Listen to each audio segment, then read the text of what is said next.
Hi and welcome to lesson number 12 of section number 12. इस basically lesson में मैं आपसे परफॉर्म क्वांटिटेटिव रिस्क एनालिसिस के टूल्स एंड टेक्निक्स के हवाले से बात करूंगा।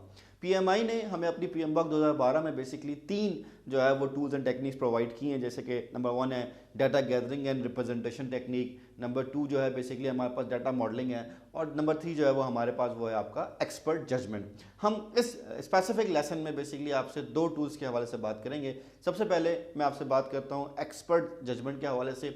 देखिए, जब भी हम रिस्क की बात कर रहे हैं, स्पेशली जब हम बात कर रहे हैं कि जनाब ये रिस्क आएगा या नहीं आएगा, तो हमें एक्सपर्ट जजमेंट की ज़रूरत है। जब हम ये कह रहे हैं कि जनाब ये रिस्क आएगा लेकिन इसकी प्रायोरिटी हाई है या प्रोबेबिलिटी ऑफ अकरेंस ज़्यादा है, तो अगेन हमें एक्सपर्ट जजमेंट चाहिए। और यहाँ पर जो सबसे इंपॉर्टेंट बात ये है कि अगर आप कहते हैं कि ये रिस्क आएगा और इसकी प्रोबेबिलिटी ये है, तो कहते हैं जनाब ये बताइए कि इस प्रोबेबिलिटी की प्रोबेबिलिटी क्या है।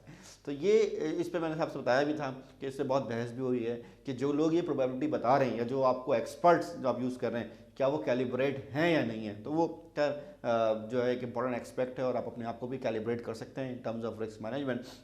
सबसे पहले तो एक्सपर्ट जजमेंट का कॉन्सेप्ट यही है कि आप कैलिब्रेटेड जो प्रोफेशनल्स हैं या जो सब्जेक्ट मैटर एक्सपर्ट्स हैं या जो टेक्निकल लोग हैं उनसे आप इनपुट ले लें इस हवाले से।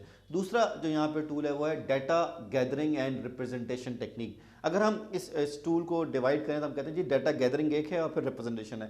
तो पीएमआई ने बज़ाहिर तो कह दिया है डाटा गैदरिंग एंड रिप्रेजेंटेशन। तो डाटा गैदरिंग में हमारे पास आता है इंटरव्यू टेक्निक। इंटरव्यू में हम अपने एंड यूज़र से, अपने रिस्पेक्टेड लोगों से या एक्सपर्ट जजमेंट से भी मालूम करते हैं कि जनाब आपने जो रिस्क बताया है या जो हमने जो रिस्क आइडेंटिफाई किए हैं, इसकी अक्रेंस की क्या हमारे पास जो है वो प्रोबेबिलिटी है। और प्लस यहाँ पर हम आई वुड से 3 पॉइंट को भी यूज़ करते हैं कि जनाब बेस्ट केस क्या है इसको कंप्लीट करने का, मोस्ट लाइकली क्या है और वर्स्ट सिनेरियो क्या है। जैसे अक्सर लोग जब हम पीएमपी का कोर्स लॉन्च करते हैं तो लोग मिलने आते हैं, कहते हैं सर साहब ये बताइए कि हम आपका कोर्स करने के बाद कितने दिनों में पेपर पास कर लेंगे। तो मैं कहता हूँ कि जनाब आप हमारा कोर्स करने के बाद मिनिमम जो बेस्ट केस है वो ये है कि आप 10 डेज़ में जो है वो अपना एग्ज़ाम पास कर लेंगे, और अगर आप बिजी हो गए या चीज़ें हो गई तो आप 25 डेज़ में हमारा एवरेज है कि अक्सर लोग जो है हमारा एग्जाम पास कर लेते हैं। और अगर वर्स्ट केस है और आप वाकई पेपर पास करना चाह रहे हैं और आप चाहते हैं कि मैं जल्द से जल्द जो है वो इस चीज़ को अचीव कर लूँ, तो आप 44 डेज़ में तो लाजमी पास कर ही लेंगे। लेकिन अगर आपने 44 डेज से ज़्यादा लिया तो फिर आपको दोबारा कोर्स करना पड़ेगा, बिकॉज फिर आप 3-4 महीने के बाद आप भूल जाते हैं, आपकी मोटिवेशन कम हो जाती है, सब चीज़ें जो है आपकी वो लूज़ हो जाती है। तो हम कहते हैं कि जी हमारा क्या है, हमारा जो आप उससे कि एक तरीके से जो हमारा वो है आपका अल्लाह भला करे एक्सपीरियंस है वो ये है कि 10 days is the best time to complete it, 25 is the average and 44 is the worst, but between 10 to 44 you have to pass the exam. So that is what the concept of getting the values of interview. अब मैंने एक area के हवाले से बताया, आप multiple area के हिसाब से सकते हैं। अगर फर्ज करें आप कोई प्रोजेक्ट कर रहे हैं तो आप कहते हैं जनाब उस प्रोजेक्ट में साइट सर्वे में बेस्ट टाइम क्या होगा, एवरेज टाइम क्या होगा, वर्स्ट टाइम क्या होगा, कंस्ट्रक्शन में या प्रोक्योरमेंट का बेस्ट टाइम क्या है, या समझ रहे हैं एवरेज टाइम क्या है, तो वो सब चीज़ें आप उसमें डिफाइन कर सकते हैं। फिर जब आप ये डाटा ले लेते हैं तो उस स्टैटिस्टिकल डाटा को हम बेसिकली प्रेजेंट करते हैं, तो हम कहते हैं जो दूसरा पार्ट है वो क्या, डाटा गैदरिंग एंड रिप्रेजेंटेशन का जो रिप्रेजेंटेशन वाला पार्ट है उसमें हम यूज़ करते हैं प्रोबेबिलिटी डिस्ट्रीब्यूशन को। जनरली प्रोबेबिलिटी डिस्ट्रीब्यूशन जो है उसकी दो टाइप्स कहलाती है, एक हमारे पास कहलाती है कंटिन्यूस डिस्ट्रीब्यूशन और दूसरी कहलाती है डिस्क्रीट डिस्ट्रीब्यूशन।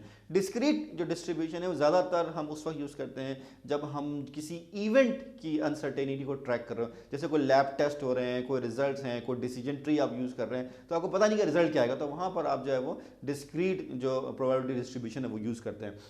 लेकिन जब आप करते हैं नंबर ऑफ डेज के हवाले से बात, नंबर ऑफ कॉस्ट ओवररन के हवाले से बात, तो फिर आप कंटिन्यूस जो डिस्ट्रीब्यूशन आप यूज़ करते हैं। ऑल्दो जो कंटिन्यूस डिस्ट्रीब्यूशन है उसकी हमारे पास 5 डिफरेंट टाइप्स हैं। जैसे हम कहते हैं कि हमारे पास एक नॉर्मल डिस्ट्रीब्यूशन है कंटिन्यूस की, दूसरी हमारे पास यूनिफॉर्म है, तीसरी हमारे पास बीटा है, चौथी हमारे पास ट्रायंगुलर है और पांचवी हमारे पास जो है वो लॉग नॉर्मल है। पीएमआई ने पीएमबॉक में जो दो यूज़ किए हैं वो हैं बीटा डिस्ट्रीब्यूशन और दूसरी जो है वो हमारे पास ट्रायंगुलर डिस्ट्रीब्यूशन। अब बीटा और ट्रायंगुलर डिस्ट्रीब्यूशन की ही अगर हम बात करें तो जैसे कि मैं आपसे कहता हूँ कि जी मैंने आपसे कहा 10 डेज में जो है आप हमारा एग्जाम जो है वो पास कर सकते हैं। अब सवाल ये पूछते हैं साहब ये 10 डेज की प्रोबेबिलिटी क्या है। तो मैं कहता हूँ हम ये देखते हैं कि हमारे पास बड़े ही जो है ना डेडिकेटेड लोग आते हैं जो कि 20% है, तो 20% लोग जो हैं वो 10 डेज में पास कर लेते हैं, 45% लोग जो हैं वो बेसिकली 25 डेज में पास कर लेते हैं, और 35% लोग जो हैं वो 44 डेज में जो है वो पास कर लेते हैं, जो पास कर रहे हैं। I am not talking about जो अटेम्प्ट ही नहीं कर रहे, बट जो अटेम्प्ट कर रहे हैं वो बेसिकली 10 डेज, जैसे आपसे कहा कि एवरेज है बेस्ट टाइम है, तो जो बेस्ट टाइम है उसमें 20% लोग जो है हमारा एग्जाम पास कर लेते हैं, या जो 20% लोग हैं वो अटेम्प्ट करके उसको सक्सेसफुली अचीव कर लेते हैं। 25 डेज में जो है वो बेसिकली 45% है, एंड 44 में 35 है। अब इसको आप रिप्रेजेंट कर सकते हैं बाय यूजिंग आइदर जो आपका बेटा डिस्ट्रीब्यूशन है या जो है वो ट्रायंगुलर डिस्ट्रीब्यूशन है, और मैंने इसके लिए आपको यहाँ पर जो है वो एक पिक्चर भी दिखा दी है ताकि you can see from the both perspectives कि आप कैसे उसको यूज़ कर सकते हैं। So that is all about the data gathering and representation technique. Next lesson में मैं आपसे जो इसका तीसरा और आखिरी जो टूल है उसके हवाले से बात करूँगा।